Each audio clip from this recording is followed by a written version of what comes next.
Yeah, criticism.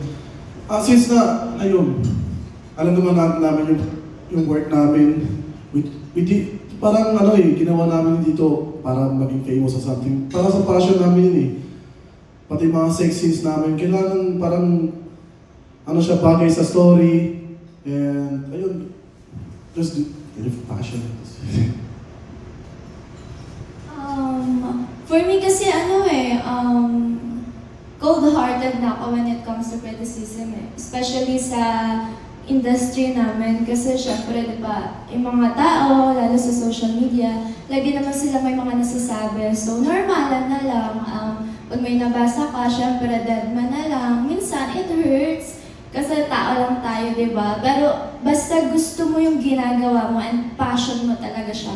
And tayo kasi as an artist, nakikita natin siya as a work of art. Art siya para sa atin. So, hindi mo siya makikita sa POV na iba na, bastos, ganyan. So, sa atin parang, kasi gusto natin yung ginagawa natin. That's all.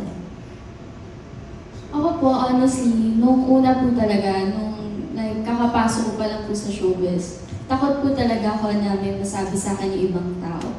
Pero nung patagal naman po, nung nakikita at nararamdaman ko naman po na nakasuporta sa akin yung pamilya ko, yun po yung pinaka na nagmamatter sa akin eh. So parang dead man na po ako sa mga sinasabi ng ibang tao kasi tapos lang ang bag sa buhay ko. So ayun po. Marami naman pong nasasabi yung mga tao talaga, nag-judge sila.